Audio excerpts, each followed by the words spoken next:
जब से ज्योति पकड़ी गई है जासूसी के आरोप में, उसके बाद से लगातार जासूसी की चर्चा हो रही है, लेकिन अभी भी जासूसी के मूल कारण और अस्थायी समाधान पर चर्चा नहीं हो रही। कभी ये कोई पूछ ही नहीं रहा है कि जितनी जासूसी भारत में है इतनी चीन, जापान, सिंगापुर में क्यों नहीं है, जितनी जासूसी भारत में है इतनी अमेरिका में, रूस में क्यों नहीं है, जर्मनी में क्यों नहीं है। तो मैं आपको बताता हूँ, जासूसी का मूल कारण है ये 1923 में बना हुआ घटिया कानून। ये 1923 का जो कानून है जो जासूसों के ऊपर लगाया जाता है, इसमें अधिकतम 3 साल की सज़ा है या जुर्माना।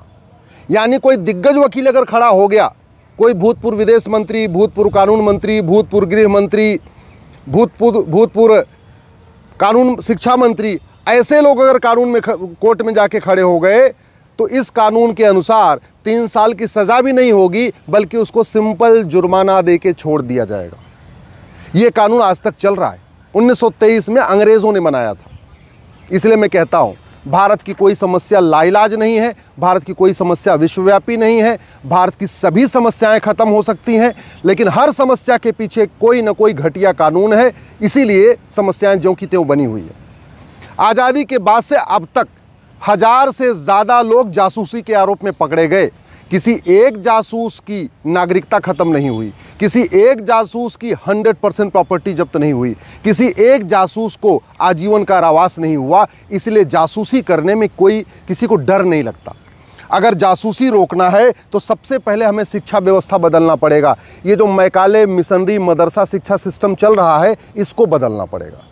जब तक शिक्षा में संस्कार नहीं होगा और कानून का खौफ नहीं होगा, तब तक जासूसी और गद्दारी नहीं बंद होगी। और अगर शिक्षा में संस्कार लाना है तो राइट टू एजुकेशन को राइट टू इक्वल एजुकेशन बनाना पड़ेगा। ये मैकाले का सिलेबस, ये मिशनरियों का सिलेबस बंद करना पड़ेगा। 1 नेशन 1 सिलेबस लागू करना पड़ेगा। एक देश एक शिक्षा व्यवस्था लागू करना पड़ेगा। वैदिक शिक्षा व्यवस्था, गुरुकुल शिक्षा व्यवस्था को कम से कम 16 साल तक सबके लिए लागू करना पड़ेगा। तब ये जासूसी गद्दारी खत्म होगी। अगर जासूसी और गद्दारी रोकना है तो सबसे पहले हमें 1861 का पुलिस एक्ट बदलना पड़ेगा। ये पुलिस एक्ट 1861 का है, इसीलिए कुछ राज्यों में तो जासूसियों के ऊपर कार्रवाई हो भी जाती है, लेकिन ऐसे कई राज्य हैं जहाँ पे जासूसों पे कोई कार्रवाई नहीं होती, जहाँ की राज्य पाकिस्तान परस्त, जहाँ की सरकार पाकिस्तान परस्त है। जो पॉलिटिकल पार्टियाँ पाकिस्तान की समर्थक हैं, वहाँ जब उनकी सरकार बन जाती है तो वहाँ जासूसों पर कोई कार्रवाई नहीं होती है। इसलिए जासूसी और गद्दारी रोकना है, 1861 का पुलिस एक्ट बदलना पड़ेगा, 1 नेशन 1 पुलिस कोड लागू करना पड़ेगा, एक पुलिस चार्टर लागू करना पड़ेगा। अगर हम चाहते हैं जासूसी और गद्दारी रुके तो भारतीय न्याय संहिता में बदलाव करना पड़ेगा। 150 साल के बाद आईपीसी बदला था, लेकिन इसके बावजूद हमने भारतीय न्याय संहिता में जासूसी और गद्दारी के लिए अलग से चैप्टर नहीं रखा।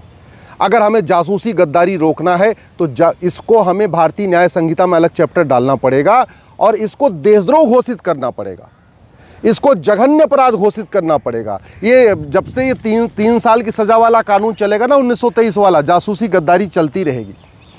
जासूसी गद्दारी रोकना है तो एविडेंस एक्ट बदलना पड़ेगा, नार्को पॉलीग्राफ ब्रेन मैपिंग कानून बनाना पड़ेगा। और क्यों कह रहा हूँ मैं बनाना पड़ेगा, क्योंकि अभी ज्योति पकड़ी गई, 2-4 और भी पकड़े गए। वैसे ज्योति लफ्ज़ जिहाद का शिकार हुई थी, याद रखिए। वैसे उसने गद्दारी नहीं किया, पहले वो लफ्ज़ जिहाद में ट्रैप हो गई, उसके बाद उसने जासूसी शुरू किया। और लफ्ज़ जिहाद में ट्रैप होने का मूल कारण भी है न शिक्षा में संस्कार है, न कानून का खौफ। अब होगा क्या, मुकदमा दायर हो गया, गिरफ्तारी हो गई है, अब गवाहों के बयान होंगे। जासूसी कोई खुलेआम तो करता नहीं कि वहाँ सब गवाह मिल जाएंगे। छिप छिप के जासूसी होती है तो वहाँ गवाह मिलेंगे ही नहीं। उसके बाद चार्जशीट फाइल होगी, चार्जशीट के बाद कोर्ट में फिर बहस होगी, फिर चार्जेस फ्रेम होंगे, चार्जेस फ्रेम होने के बाद फिर गवाही शुरू होगी, फिर क्रॉस एग्जामिनेशन शुरू होगा, उसके बाद फिर डिस्ट्रिक्ट कोर्ट का फैसला आएगा, फिर हाई कोर्ट का फैसला आएगा, फिर सुप्रीम कोर्ट का फैसला आएगा। अब ज्योति क्या करेगी, 100-200 गवाह खरीद लेगी, क्योंकि ज्योति को तो बहुत पैसा मिला हुआ है। जितने जासूस गद्दार होते हैं बहुत इनको पैसा मिलता है।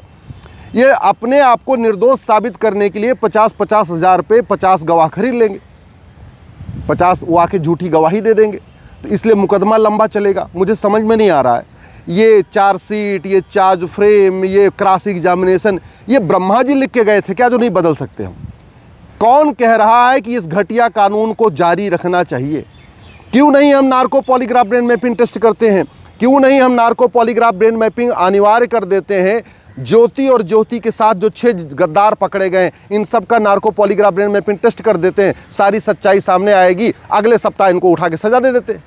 क्यों चाहिए ये पूरी लंबी चौड़ी कवायद, गवाहों के बयान, फिर क्रॉस एग्जामिनेशन, फिर तारीख पे तारीख? क्यों चाहिए ये घटिया सिस्टम? जो जासूसी होती है, गद्दारी होती है, ये जासूसी हमारी राष्ट्र की सुरक्षा के लिए खतरा है। और जो राष्ट्र की सुरक्षा के लिए खतरा है, उससे निपटने के लिए हमारे पास एक कानून है, एनएसए, नेशनल सिक्योरिटी एक्ट। दुर्भाग्यवश ज्योति के ऊपर ये लगाया नहीं गया कानून। जानते हैं क्यों? क्योंकि हमने कानून तो बना दिया, लेकिन राष्ट्र की सुरक्षा के लिए खतरा क्या है? जासूसी भी राष्ट्र की सुरक्षा के लिए खतरा है, गद्दारी राष्ट्र की सुरक्षा के लिए खतरा है। हमने इस कानून में लिखा ही नहीं। जासूसी और गद्दारी हमारी देश की एकता अखंडता के लिए खतरा है, और जो देश की एकता अखंडता के लिए खतरा है, उससे निपटने के लिए हमारे पास कानून है यूएपीए। लेकिन ज्योति और उसके साथ के गद्दारों पे यूएपीए नहीं लगा है। जानते हैं क्यों? क्योंकि इस कानून में कहीं लिखा ही नहीं है कि जासूसी करना और गद्दारी करना देश की एकता अखंडता के लिए खतरा है। हमारे पास ऑर्गेनाइज क्राइम से निपटने के लिए हर राज्यों के पास कानून है। महाराष्ट्र के पास मको का है, गुजरात के पास गुजको का है, यूपी के पास गैंगस्टर एक्ट है। और जासूसी और गद्दारी ऑर्गेनाइज क्राइम है, संगठित अपराध है, कई लोग मिलके करते हैं। इसके बावजूद ज्योति और उसके साथ के जो देशद्रोही हैं, जो जासूस हैं, गद्दार हैं, इनके खिलाफ ऑर्गेनाइज क्राइम नहीं लगाया गया। क्यों? क्योंकि हमारे पास कानून तो है, लेकिन जासूसी और गद्दारी ऑर्गेनाइज क्राइम है, कानून में कहीं लिखा ही नहीं। जासूसी के लिए बाहर से फंडिंग आती है, ज्योति को भी फंडिंग आई है, उसके साथ के गद्दारों को भी फंडिंग आई है। और ये गद्दारों को फंडिंग होती रहे, जासूसों को फंडिंग होती रहे, इसीलिए 2010 में एफसीआरए कानून बनाया गया था, कांग्रेस ने बनाया था। दुर्भाग्यवश हमने कानून खत्म नहीं किया। कानून नहीं खत्म किया तो फंडिंग नहीं बंद हुई, और फंडिंग नहीं बंद हो रही है तो जासूसी चल रही है। जासूसी और गद्दारी का मूल कारण है भ्रष्टाचार, और भ्रष्टाचार का मूल कारण है ये 1988 में बना हुआ घटिया प्रिवेंशन ऑफ करप्शन एक्ट। तो जासूसी गद्दारी रोकना है, इस कानून को भी बदलना पड़ेगा। जासूसी और गद्दारी की जो फंडिंग होती है हवाला के ज़रिए होती है, और हवाला का मूल कारण है ये मनी लॉन्ड्रिंग एक्ट। वैसे भी बड़ी नोट की भारत में ज़रूरत नहीं है, 100 रुपये से बड़े नोट की ज़रूरत ही नहीं है। अगर 100 रुपये से बड़ा नोट बंद कर दें, 5000 रुपये से महंगे सामान का कैश लेन देन बंद कर दें, तो मनी लॉन्ड्रिंग अपने आप बंद हो जाएगी, हवाला कारोबार अपने आप बंद हो जाएगा। ना हमने 100 रुपये से बड़ी नोट बंद किया, ना हमने प्रॉपर्टी को आधार से लिंक किया, और ना हमने इस घटिया कानून को बदला। इसलिए हवाला से फंडिंग हो रही है, हवाला से फंडिंग हो रही है तो जासूसी और गद्दारी हो रही है।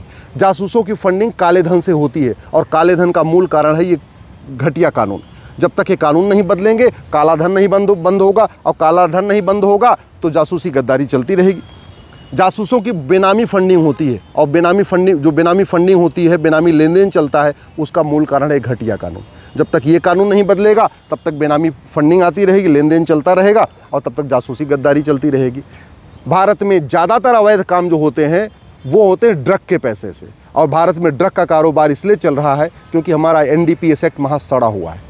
वैसे भी ये जितने जासूस होते हैं, जितने गद्दार होते हैं, इनको लब जिहाद में ट्रैप करने के साथ साथ इनको ड्रग में पहले ट्रैप किया जाता है। इनको थोड़ी थोड़ी नशा दी जाती है, जब नशे के आगोश में आ जाते हैं फिर इनके साथ लब जिहाद होता है। तो पहले ड्रग जिहाद, फिर लब जिहाद, फिर जासूसी गद्दारी। दुर्भाग्यवश हमारा एनडीपीएस एक्ट भी आज भी सड़ा हुआ है, घटिया है, हमने इसको बदला नहीं है। और सबसे बड़ी बात, हजारों से ज़्यादा जासूसी के केस आ चुके हैं, आज तक किसी जासूसी नागरिकता खत्म नहीं हुई, किसी देशद्रोही की नागरिकता खत्म नहीं हुई। क्यों?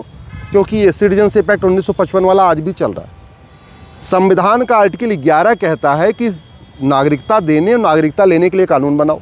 नेहरू जी ने 1955 में ये कानून बनाया भी था, लेकिन आज तक किसी नागरिकता की गई नहीं, न जासूस की नागरिकता गई, न गद्दार की नागरिकता गई, किसी की नागरिकता नहीं गई। इसीलिए मैं कहता हूँ भारत की कोई समस्या लाइलाज नहीं है, भारत की सभी समस्याओं का समाधान हो सकता है, लेकिन ये घटिया कानून बदलने पड़ेंगे। जब तक कानून नहीं बदलेगा तब तक जासूसी गद्दारी बंद नहीं होगी। और मैं देख रहा हूँ पिछले 1 हफ्ते से लगातार जासूसी की बात हो रही है, लेकिन जासूसी का मूल कारण क्या है, जासूसी कैसे ख़त्म होगी, इस पर कोई चर्चा ही नहीं कर रहा है। एक भी कोई पत्रकार, कोई कलमकार, कोई यूट्यूबर, कोई लेखक, कोई बुद्धिजीवी ये पूछने की हिम्मत ही नहीं कर रहा है कि भैया भारत में इतनी जासूसी क्यों होती है, अमेरिका, सिंगापुर, जापान में क्यों नहीं होती है, अरब, दुबई, कुवैत में जासूसी क्यों नहीं होती है। तो जासूसी का मूल कारण है न शिक्षा में संस्कार है, न कानून का खौफ है। दुर्भाग्यवश न हमने शिक्षा व्यवस्था को बदला, न हमने कानून का खौफ बदला, न हमने सड़ी हुई न्यायिक व्यवस्था को बदला, इसलिए जासूसी गद्दारी चल रही है।